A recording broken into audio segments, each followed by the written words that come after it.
Today, we're diving into a case that made headlines and set a new bar for justice in the nursing home litigation world.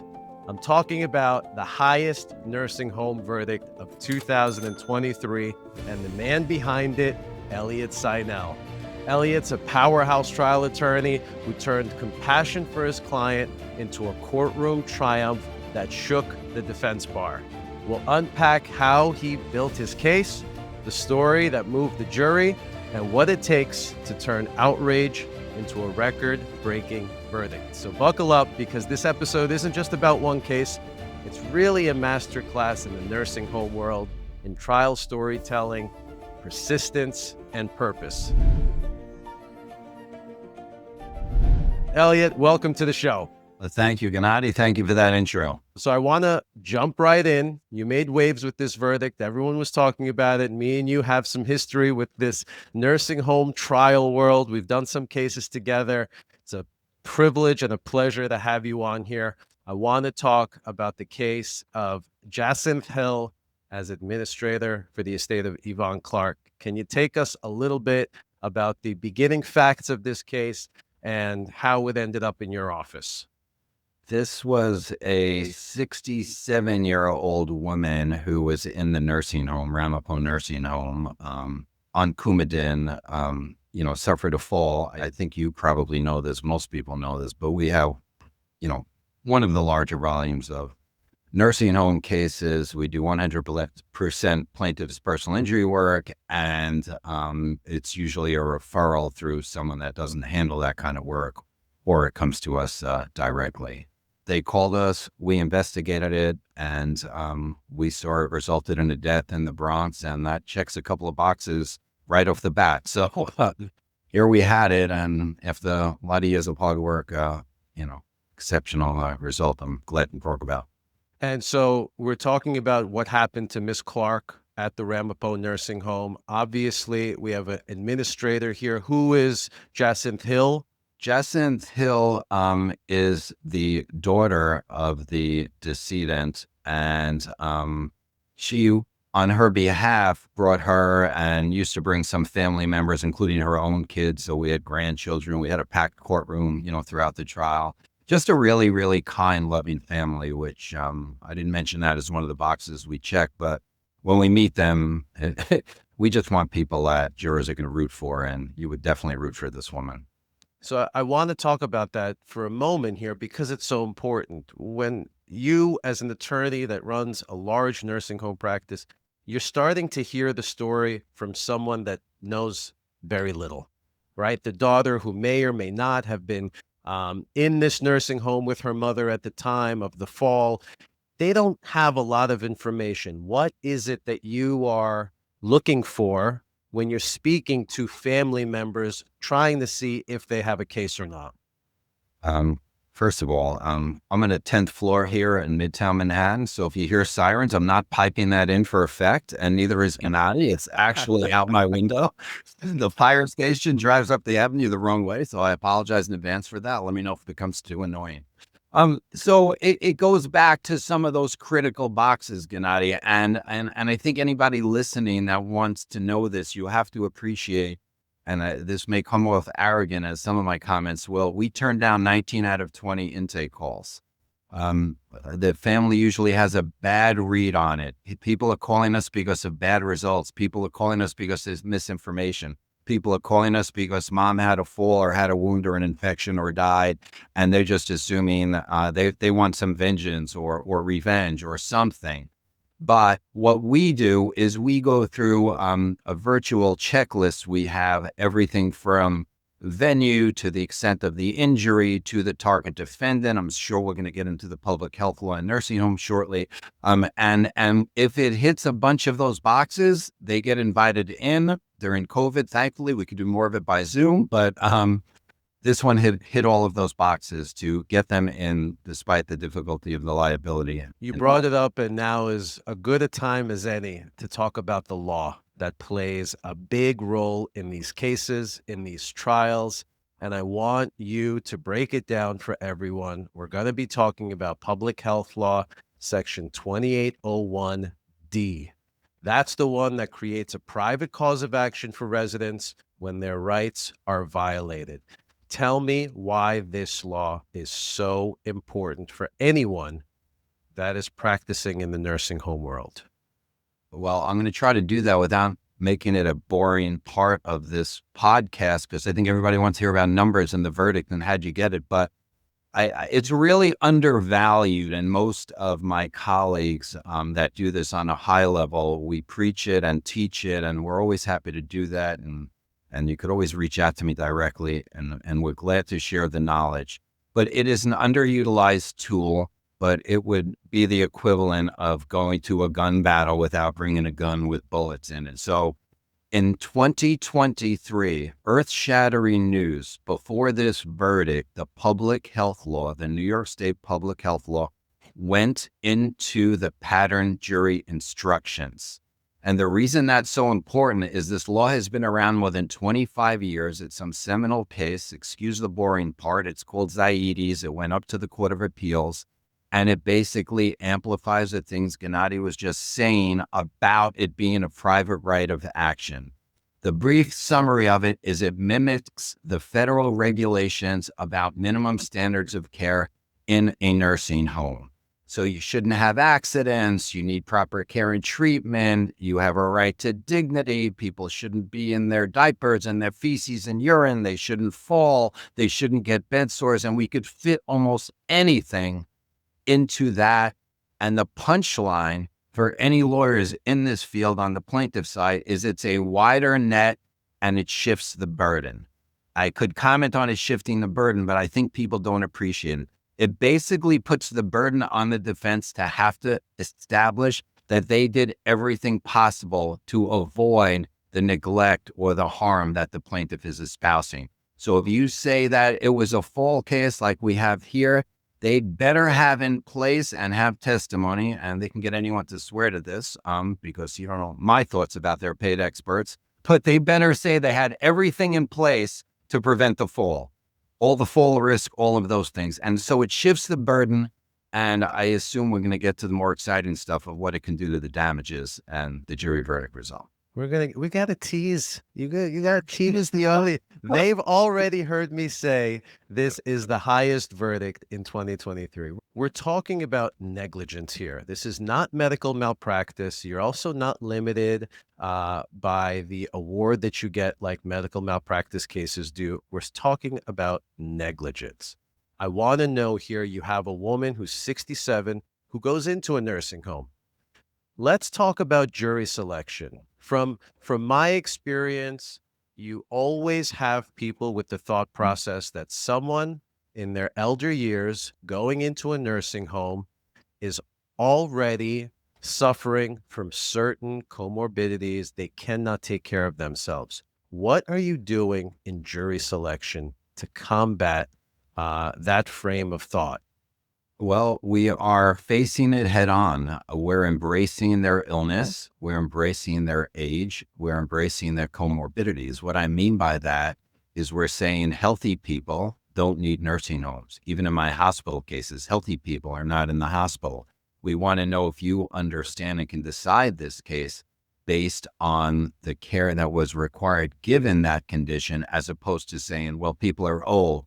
People have this condition. I'm going to tell you right now, ladies and gentlemen, my client was 67 years old and she was on a blood thinner and bedbound in a nursing home. So let's talk about that, Mr. Jones. How do you feel about that? Hey, if he says, look, I lost my mother at 55 and anyone this old shouldn't be in a courtroom asking for money, he's out. But I'm going to use him as an example. And there are that cynicism, Gennady, you know it as well as I did. You've picked a ton of jurors, but it's hard. It's hard, and you're going after a facility where most of them are there to try to help and assist.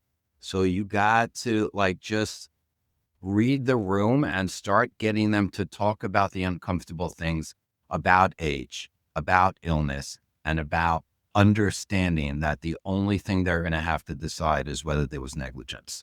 And that's a big shift for them, because you just spoke of a stroke, or you just spoke of brain now, or you just spoke of congestive heart failure, and they're imagining someone so sick. I want to make my client even sicker so that by the time they see a photo of the granddaughter bouncing on her chest in the nursing home, they think it's a vibrant life. That's brilliant how you flip it and you almost you set different expectations there for what the jury thinks they're going to hear between and rather than what they're actually going to hear. So we know Miss Clark was 67. You mentioned she had a fall at Ramapo Nursing Home, and then you mentioned about 2.5 months later she passed away. Is that right? Yes, that's right. And the fall was kind of cryptic here. And I like to say we built the whole case over 6 or 7 letters. It was just S/P fall, status post fall. So really, really thin record, not much of a workup, no doctors or nurses coming around going, neuro check saying, follow my finger or count to 10 or who's the president or anything like that. So we kind of built the whole case around this fall because when you're on Coumadin, just some brief anatomy, it's a blood thinner and you're at high risk for excessive bleeding. So if you have an impact to the head, the only way of checking out if there's bleeding internally would be to do a CAT scan of the head to look inside the brain. And that wasn't done until too little too late, 2.5 months later. So we had a really slow brain bleed that resulted in the death here. Let's talk a little bit about the experts that you bring into a case like this. Who were your experts? What did you use them for? And what did they do for you in the trial itself? I think if you're doing a nursing home case, you should have a nurse. I think, there's plenty of them out there. And the point is you're really going after nursing standards. You're talking about the nurse should do this. The nurse should have a bed in the lowest position. The nurse should have special mats. The nurse should be able to sound the alarm and alert the doctor. So you want the nurse to comment on that and serve up the nursing departures so that your doctor could come in and say, yes, that resulted in pain and suffering. Yes, that resulted in death. As far as which type of medical doctor, most of my colleagues will use a internist/geriatrician so they can say, I've worked in nursing homes before. In a case like this, we went with a neurologist because I knew the defense was going to be a brain bleed, typically wouldn't be that slow. So this is a little bit more atypical just in regards of make sure you have the expert that goes to the ultimate injury. It may be a cardiologist if it's a dispute over whether there was a heart attack or it was the fall that caused the death. They always say the heart stopped, and no kidding, that's why they're dead. But we had to get into some of the nitty gritty here with what happens with a slow brain bleed. So I use a neurologist and a nurse.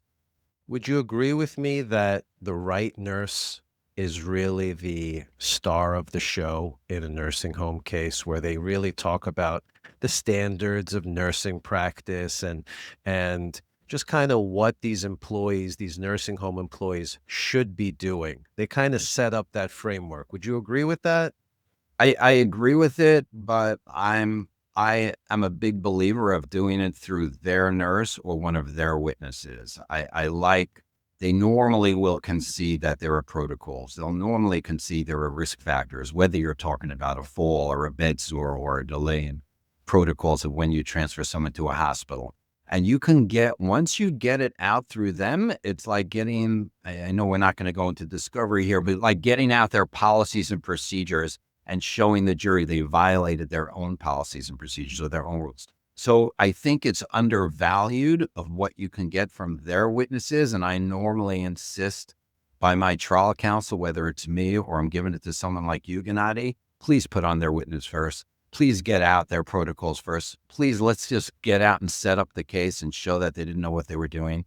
My nurse can come in later and say, yep, they violated all of that. But we've spoken to enough jurors to know they believe all of them are paid experts. And it is important to have a good nurse, but I think you got to get out the case through their doctor or their nurse. So did you do that here in this case? Did you put on their nurse first?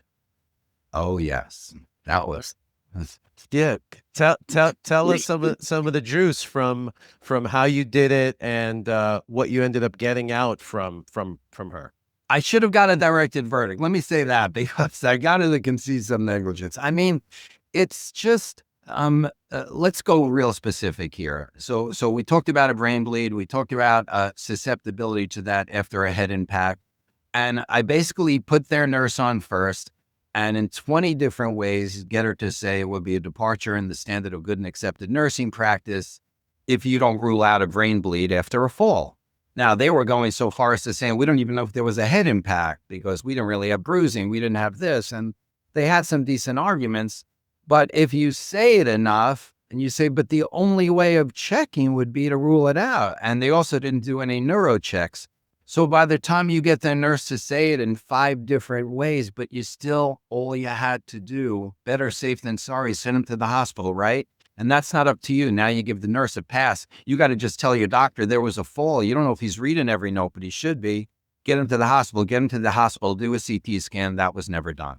So I'm sorry if I did that too fast, but the bottom line is the jury is now hearing their witness who was there, their witness often that saw the fall or cared for him, their witness going like, you're right, we probably should have, it never happened, but it wasn't my watch, or it wasn't me, or I thought so-and-so was going to tell the doctor, or it's not my call to send them for a CAT scan, or understaffed, or wherever you're going to drag them, they have no out. And I just think it's so critical. And I remember turning to my co-counsel and going, I think we just won the case. By the way, the judge did not give me the directed verdict, the charge on directed verdict, but it was in there. And I definitely got them to say that they departed from the standard of care.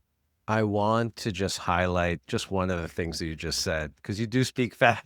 I want to make sure the audience heard you loud and clear on a brilliant trial technique here is giving the witness an out to admit the wrongdoing here. You told her it's not on you. You don't give orders. You don't order the patient to go. That's a doctor's job. So let's just agree. Let's both agree here that should have been done by a doctor.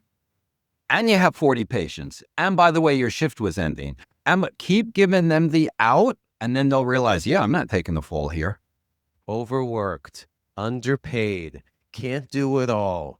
I mean, we hear it over and over and over again, and it really ties into the theme that me and you speak about just so much when we talk about each and every single one of these nursing home cases: money over patients. Yes, we call it profits over patients, Gennady. And you know what else? Instead of looking like you're beating up the nurse because it's a kind person, it's usually a person that it's hard to shred them because they're not being mean and arrogant. That's why they were produced for deposition in the first place. Embrace them and say, I understand you were trying to help. I understand you have a lot of patience. I understand this was difficult.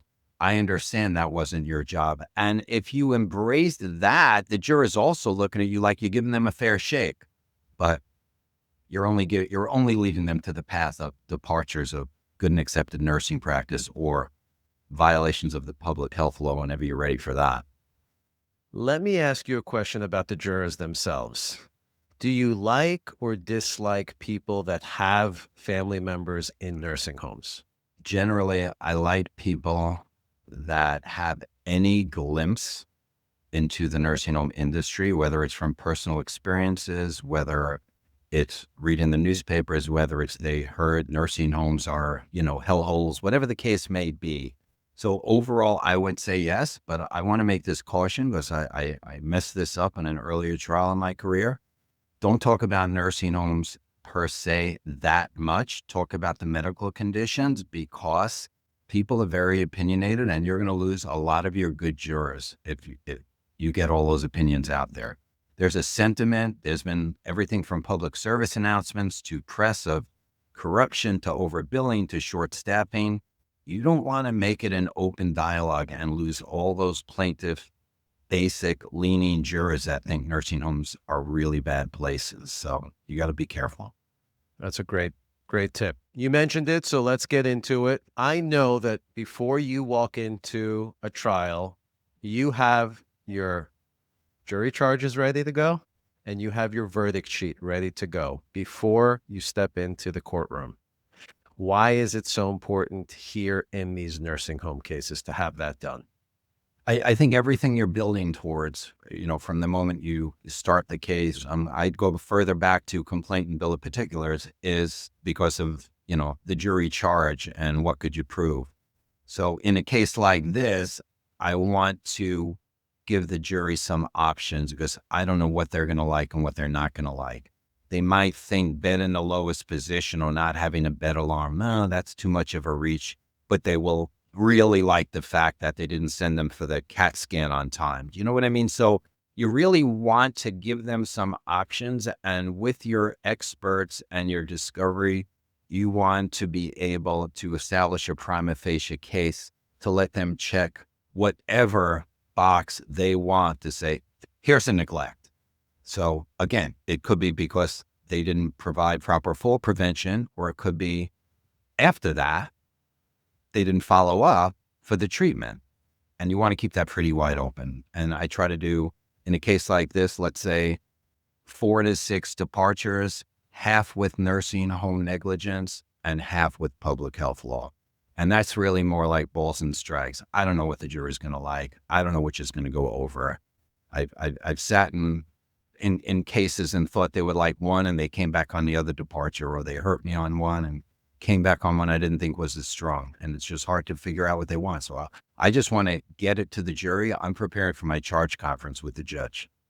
And I'm going to add some kudos to you because you framed it a little bit differently for me the first time we worked together, and I really appreciated. I consider you an attorney with OCD about a lot of things, and I say that to you as a compliment. But the OCD really, when you started telling me, listen, we need to hit these departures, you need to know which witness is giving you which departure, and how are you going to lock in your verdict sheet with which witness, so that when it does come time for the charge conference, there's no dispute. Judge, this doctor said exactly this. This is how we have this.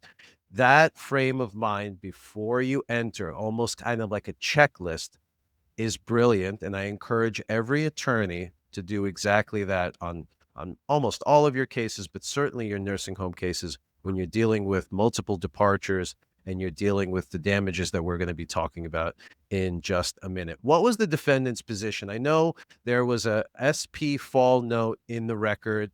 What was their position throughout discovery, at the start of the trial? What was it that they were saying?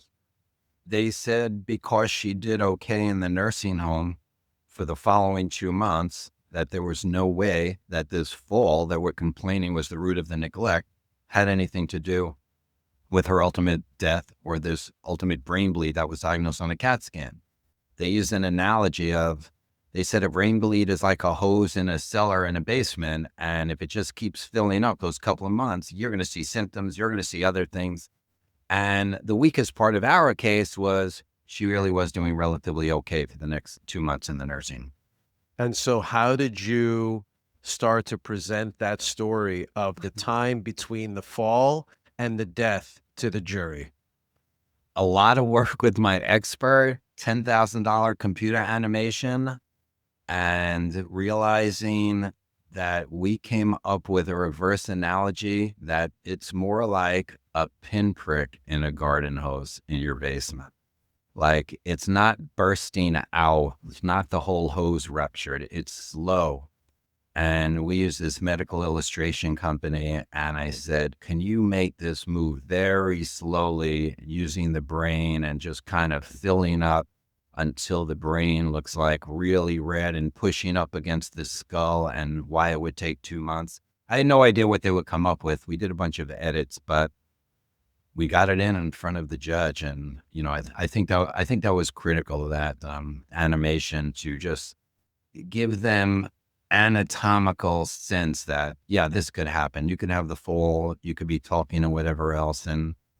And we used other analogies that we thought people could relate to. And we did this when we crossed their doctor. We said, hey, there are times people have a tumor and, they're going to work and they're seeing their wife and kids. And then they go to the doctor after a headache, and the doctor goes, you have a tumor on your brain the size of an apple and you got a few months to live. And people could relate to that because they were functioning okay with this growing problem. So we just kind of extrapolated that, and I think the props helped and my expert helped, and it was just putting together a big, complicated puzzle to defeat that defense, because to this day, I don't know if you can have a brain bleed that lasts 2.5 months, but the jury said we did, so. That is brilliant. Getting the right analogy, I find, is critical. And that's what the jury it sits with them as they go into that deliberation room. They're thinking about the animation that you just played for them, the thought of a slow garden hose, the example of, yes, someone else I knew was just diagnosed with something that's been growing and they had no idea. Right. This whole, in our day and age, Kim Kardashian has now publicized this medical scan check that anyone can get checked and it can diagnose, cancer at the earliest stage for the low price of $5,000 or $10,000 per scan. People are very now aware that medicine is a very evolving industry. Most medical professionals seem to be less trusted these days than they did maybe 20, 30 years ago.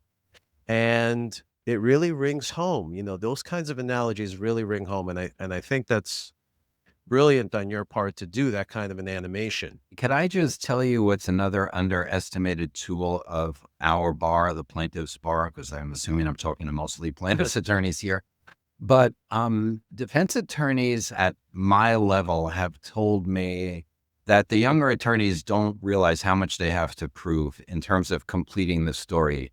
They'll do jury selection, go, it's not my job, the defense bar, I don't have to prove anything here.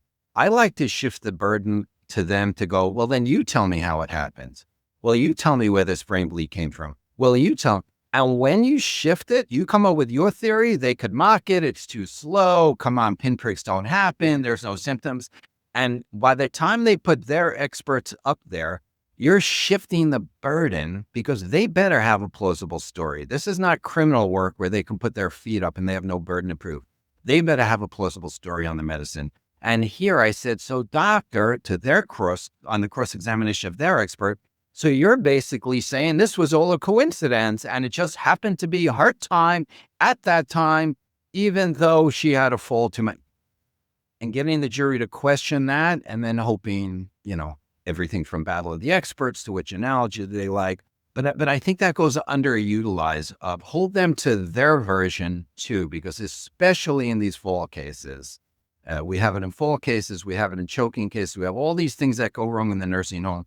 And at the end, they always say, well, it was a coincidence. It was their time because they were old and sick. And jurors don't like the coincidence defense. No, they don't. And here in this case, you were dealing with a pretty good expert on the other side, head of neurology from NYU. Is that right? Yes. How'd you like your cross with him? I look for an opening, in state court in New York, we don't get to depose these experts, thank God, or I'd probably be in a different line of work because I couldn't afford to pay 1 million experts every week to show up for deposition testimony. So it's a little bit, trial by ambush of what he's going to say. And I just found some collateral stuff that, he was the interim head and not the chairman of the department. So I do spend some time on what they're bragging about. And then I say, wait a minute. And when they got time to name a full chairman, it wasn't you. And he stumbled and bumbled a little bit. But the bottom line, the cross went to shifting that burden. Well, what do you say happened then? And I knew he couldn't hurt me with his answer. And he went for something stupid and said, well, the shifting of the brain and the blood, it has to do with gravity in the ambulance. And I just said, gravity, it was gravity that caused it. And the other attorney jumped up and the judge said, no, animation, it was gravity. No, we solved this. And I just made it sound so far reaching, so absurd, something from outer space, because I didn't even know what the hell he was talking about. But so I do more like bells and whistles and entertainment for the jury on the cross sometimes, because they often, frankly, they often get better experts and people to line up for the doctors. And, it's tough to get a top neurologist with better qualifications than the chairman of NYU Neurology. So defendants, did they offer any money before this trial started? We went to a mediation and I think they went from 40 to 60 to 80. I don't know, with some upstate adjuster and Connecticut counsel that said, when we use this expert, his name was David Levine, a judge once told me he's the greatest expert I've seen in 40 years. And Gennady, we can admit this to each other. That's a little nerve wracking. You go home really nervous. You're looking for stuff. You really don't have a whole lot of dirt on it, and just put on your case, go with your theory, and stick to the plan. Let's talk about pain and suffering. That's a part of this case. You got some money for the pain and suffering portion of it. How did you end up putting on the pain and suffering evidence to the jury? Who did you use for that? That all came from the doctor, but mostly from the medical records. And we had a weak case on pain and suffering because all I had, being that she was okay in the nursing home in the same condition before the fall, was really the last 5 days after she was found unresponsive and she goes into the hospital. So all we really had was hospital records that said response to noxious stimuli. So I looked at the categories of responses on those neurology assessments, and I realized there was something called no response or not responding to noxious stimuli.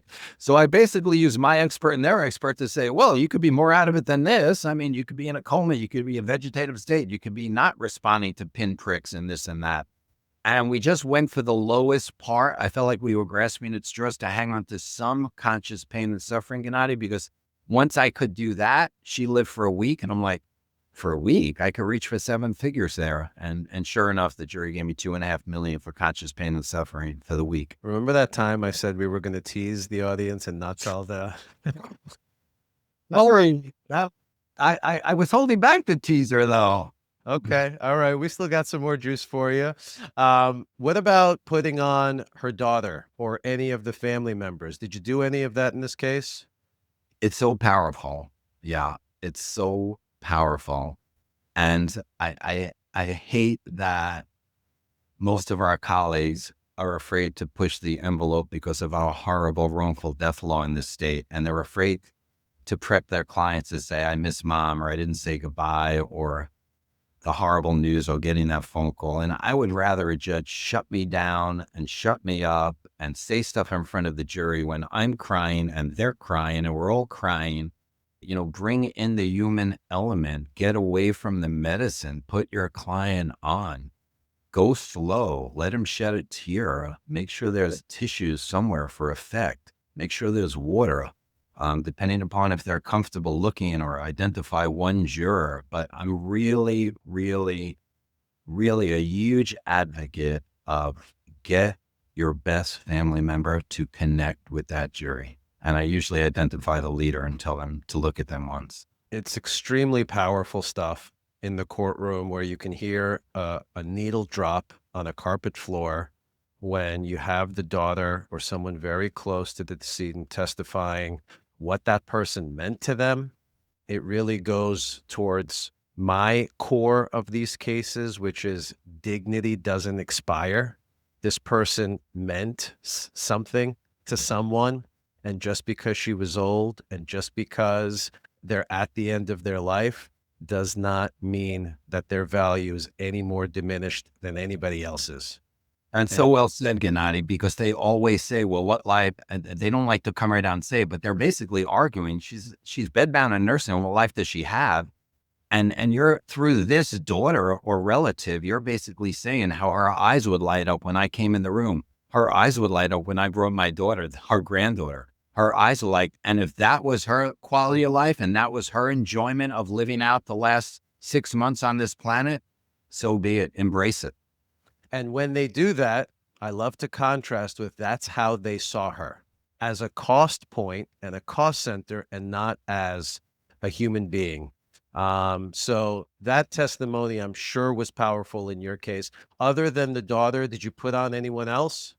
Yeah, I just wanted to add one more thing, because I like when you just said you could hear a pin drop, because you can hear a pin drop, but you're also pushing the envelope and maybe going into things you're not technically allowed to in New York.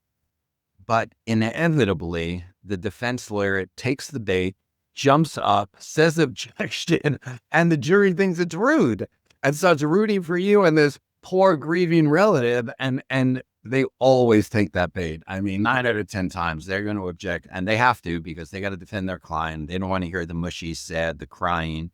And I say, do it again, and then do it through another effective witness. And just to disclaim, all of us here, this is just what truly happens in a courtroom, whether the defendants are doing things that they're not supposed to be doing, or we are sometimes pushing boundaries to things. We're not telling you what to do. We're just telling you what truly happens in the courtroom and how these results end up getting delivered by these jury members. So I appreciate your honesty and your forthright on this. Tell me a little bit about the closing argument, how you're tying in your themes, how you're using what the jury just heard from every witness to try and deliver as big of a punch as possible before they go into that deliberation room. I like the analogies, and I'm first going to tell you something self-deprecating because it went over very poorly, but I thought I was doing well with it.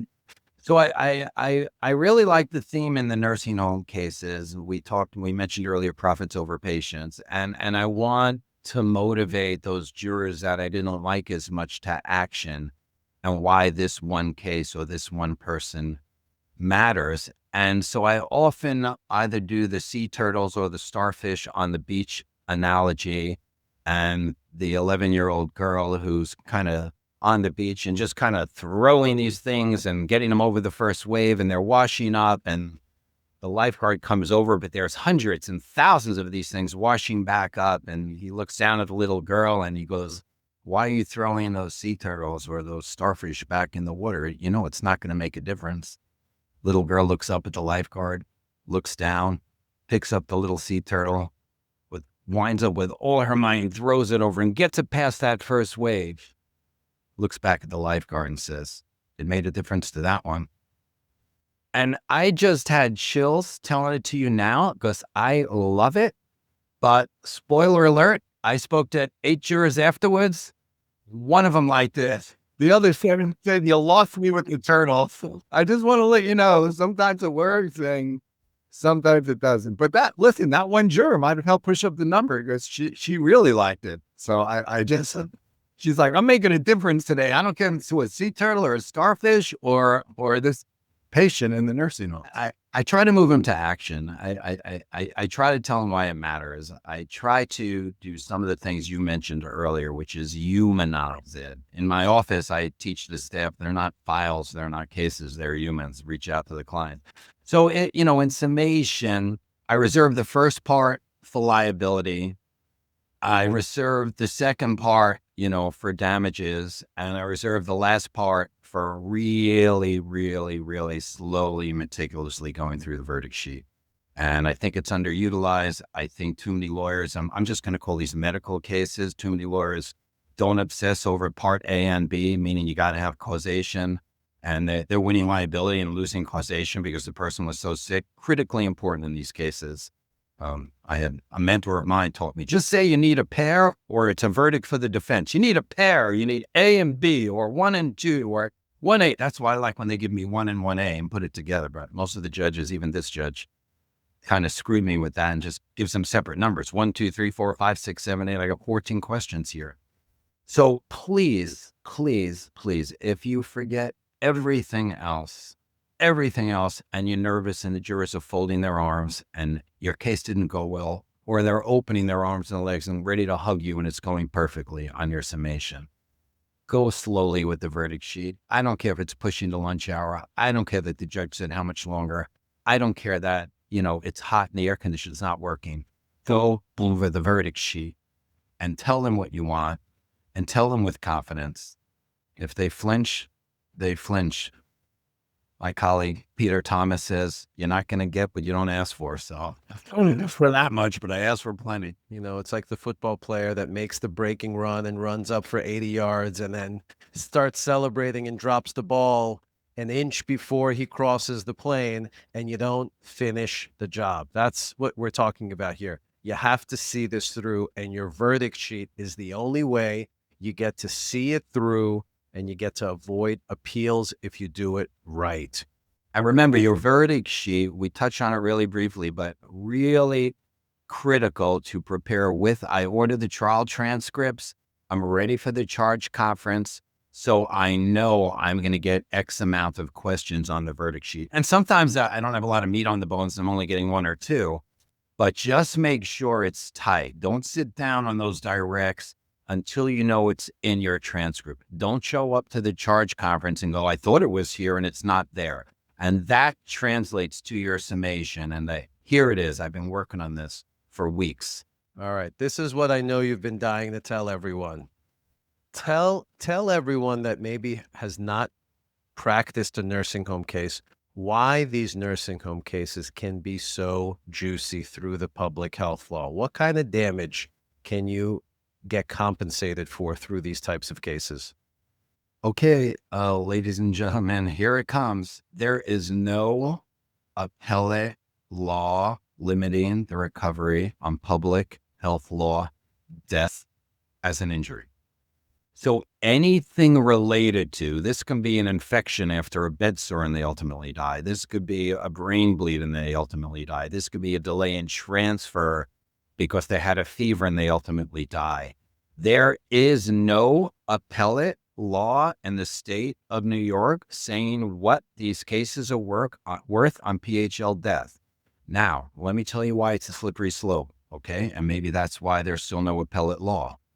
Because people like me are afraid of what the appellate court will do. As soon as Gennady lets me tell you the number, I will, but apparently we're saving that for a couple of minutes from now. But the point is, I don't want them saying, even if you die, this is a second bite at the apple, which is pretty much a defense argument and what a defense appellate person would say. Well, they're already old and they're still going to look at the period of pain and suffering. They don't want to open the door to that. They will just say that you already got your verdict. It should be about conscious pain and suffering. Otherwise, it's undermining wrongful death. But death as an injury is in the public health law. And if you plead the public health law in your papers, you should be able to, and Gennady's holding the verdict sheet, you should be able to have a separate line that says death as an injury in addition to pain and suffering. So what I had in this case was little to no pain and suffering, but I had a compelling death that we were able to tie back to that slow brain bleed. And so we ended up. And so give it to them. What did the jury end up coming back with? Well, we told you $2.5 million on conscious pain and suffering. And I guess they like round numbers because they gave me exactly what I asked for on the public health law for causing the death. And they gave me another $7.5 million. So $10 million for this case. To avoid appellate interpretation, we agreed to a confidential high-low. And I just wanted you to know why. And I've spoken to the defense about it. They're afraid that the appellate courts are going to start saying these cases are worth millions. And the plaintiff's bar is afraid that they're going to start saying this is kind of a second bite at the apple and we never meant the public health law to do that. But right now, ladies and gentlemen, the wave exists. So let's ride the wave. We are using this all over the place. We're using this verdict. We've had another one with PHL death with choking. We've had another one with delay in transfers. The numbers are going up and you got to use it. And they hear it and they know the cases by name now. And we're willing to share everything from verdict sheets, not always our experts, but certainly all of the tricks of the trade. And we're proud and loud to talk about it. And don't ever forget, it's hot off the presses because it just went in the 2023 patent jury instructions. The judges used to ask for memos, Gennady. What's this whole public health law? I just want to do a departure. But once you tell them it's in the patent jury instructions, you got traction. And I want to emphasize that your verdict sheet must be accurate in order to get this death monetary award correct. Elliott's verdict sheet on this case was pristine. I am happy to share it. I'm sure he is happy to share it, but I'm just going to, sum it down here for you. First question was, did Ramapo violate the public health law in not transferring her to a hospital and evaluate for a brain bleed? Yes or no? Was that violation a substantial factor in causing pain and suffering? B to that. That's 1A, substantial factor in causing B. 1B, is it a substantial factor in causing the death? And he had that for every single violation on the verdict sheet. Was there a violation? Was there a substantial factor for pain and suffering? Was it a substantial factor for causing death? And if they say yes to each one of those, then you can ask the jurors to make an award for both pain and suffering as well as death, which they did here. And you got a beautiful verdict here on this case for this family.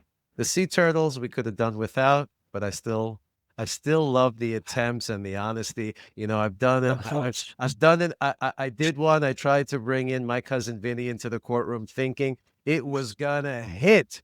I thought we're talking subjective complaints, matching objective findings. Ladies and gentlemen, identical. Identical. No one got the reference except for the judge. It was a miserable fail, but we still try it. We like to have fun. Yes, because you were touting the importance of the verdict sheet, I think your audience should know that I did the trial in front of who is now the administrative judge. I think it was 6 months before he was put up there, Judge Capella in the Bronx. And I think it's really important to say that it was an intelligent, respected judge who's the admin judge of one of the busiest counties in the country, because sometimes you show these judges a verdict sheet and they say, oh, it's a one-off. He's very respected. He's known to be fair. He researches the law. We spent hours and hours coming up with this verdict sheet. I'm glad he had the sense, and part of it was his idea on which questions to put, death in addition to pain and suffering. And in all candor, he said to me, Elliot, I hope you take this one to the appellate court, because there's no law on A, how to do it, and B, what these things are worth. And I'll give you my word, I will leave it alone. And I still didn't have the nerve to do it, but this is what you show. You don't have to show the confidential high-low. You just show the verdict sheet, and it should do wonders in your negotiations. I love that. There's a reason I brought you on here. This is a very exciting topic for anyone that's in this practice or wants to be in this practice. Like you said, the law just went into effect in 2023, and we're writing it. We're doing it in the courtroom. We're getting the numbers for death. We're getting the numbers for pain and suffering. And hopefully we all continue to lift each other up and continue to do it. Any last words on these nursing home cases or for the decedent, Miss Clark and her daughter, Miss Hill? You know what? I told her and the family it was an honor and a privilege, and I will tell you it's been an honor and privilege to be on your show, Gennady. I appreciate that, Elliot.